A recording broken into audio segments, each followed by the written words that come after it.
Before we begin, I'd like to give a very special shout out to the patrons on screen. Thanks to their donations, I was able to make this video, and in return, they got some pretty cool cosplay rewards. If you'd like full cosplay sets or just a shout out, then please click on the Patreon link in the description to donate. Enjoy the video.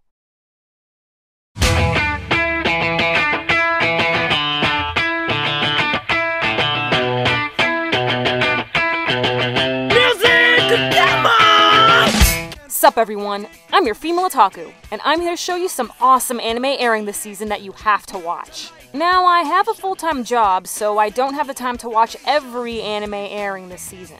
So if I don't mention a series, there's a good chance that I won't pick it up anytime soon due to my new schedule. Hope you understand, so let's get started. Goblin Slayer.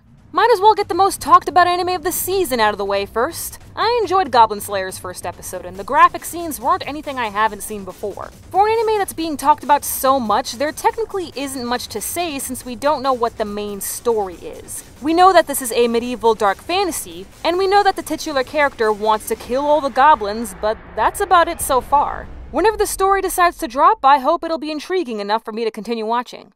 Run with the Wind. Oh my god, Kageyama's in college?! Okay, it's not Haikyuu, but it's animated by the king of sports anime production IG. I'm really enjoying this anime, even though there hasn't been a single match after 3 episodes, which is unheard of in sports anime. This just goes to show how strong the characters are. You see, this conniving devil, with an extremely attractive voice, tricks and pretty much blackmails everyone into fulfilling his dream to create a track team. But Discount Kageyama has some backstory issues in which he refuses to join, but we all know he's gonna join. Basically, if you want a lovable cast this season and an ED that freaking slaps,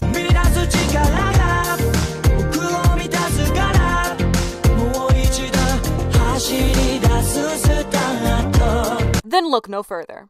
Bloom Into You. I have never, ever watched a good Yuri or Shoujo Ai anime. Every single one of them does not focus on the relationship, but focuses on how much the characters love to suck on each other's faces. This is why I avoid Yuri series altogether, but my friends convinced me to check out Bloom Into You.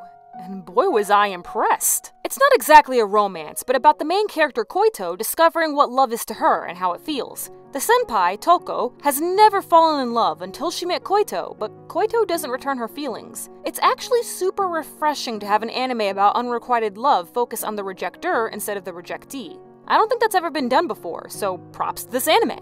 Catchu T Circus. You know, I love it when an older manga gets turned into an anime today and the studio keeps the original manga style. It really pulls you into a throwback mood, so let's see what this anime is all about. What the fuck? Did that robot just emerge from a suitcase? Wait, it's a puppet? And it's controlled by a waifu with the perfect body?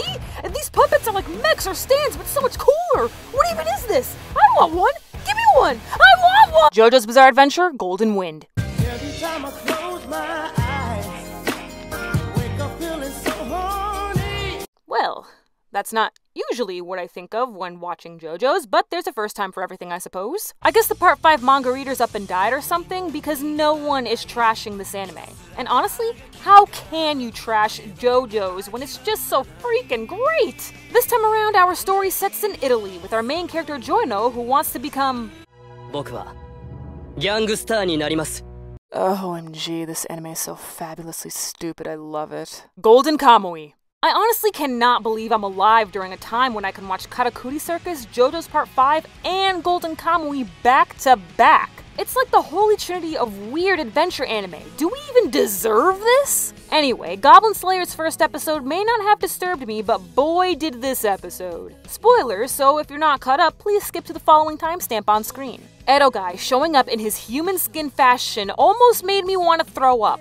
What made it worse was that I was eating dinner while I was watching the episode. As gross as that was, I just love how Golden Kamui can be so hilarious one moment and completely terrifying the next. These tone shifts never die down, and I freaking love it for that.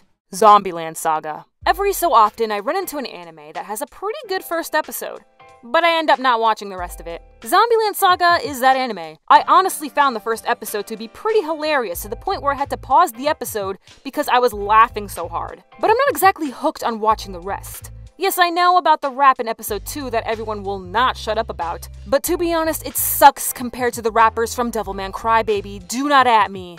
私だって何も思い出せないけどライブで感じた懐かしい感覚いい子ちゃんでもいいなりでもない文句ばっかより全然いいじゃないクソみてえなこの街また今日もリアカーを転がし未だに見えねえ未来来ない時代そりゃやる気しない。おい確かにこの街は吐きだね。でも俺は口にしない諦め。オーラドゥビズインこんなとこで終わる気はね。まあ Cool if you're enjoying it, I don't really care, and I'm just gonna move on.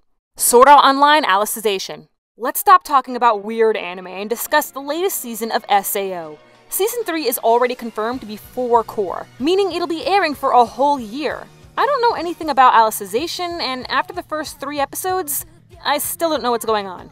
But that's not a bad thing. It just means that there's a lot of explaining to do, and we have a whole year to get our answers. I'm really looking forward to watching what is supposed to be the best arc in all of SAO. So hit me with your best shot, A1. Bunny Girl Senpai. As fantastic of an anime this is, I'm telling you right now that this anime is not for everyone. If you did not enjoy Snafu or the Monogatari series, then you're probably going to hate Bunny Girl Senpai. The characters aren't relatable, the OST is practically non-existent, and it's just all dialogue. And I love it for that. This is a romance anime about a girl who dressed up as a bunny girl in hopes of getting people to recognize her since she's fading from existence. One guy does end up noticing her and they begin a playful camaraderie that turns into love.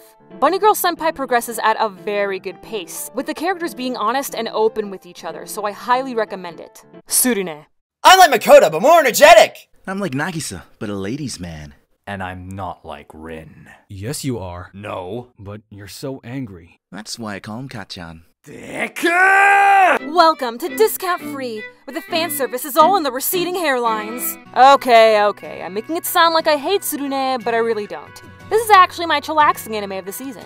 It's also been a while since I last watched an anime about something traditionally Japanese. Oh, you thought this was archery? Nah, fam, this is Kyudo. And the rules and form are very different from your typical archery. If you need an anime to calm you down after all the crazy series you just watched, then consider Tsurune. Hey Sloan, where's the slime anime? Up, let me remind you what I said earlier about having a full-time job, so I cannot watch everything. Anyway, let me know what anime you're watching this season and which ones are your favorites. Very special thank you to the voice actors of the Tsurune skit. Make sure you check the description for their social media and or YouTube channels, as well as my social media links and, of course, that Patreon. I'm your female otaku, sayonara.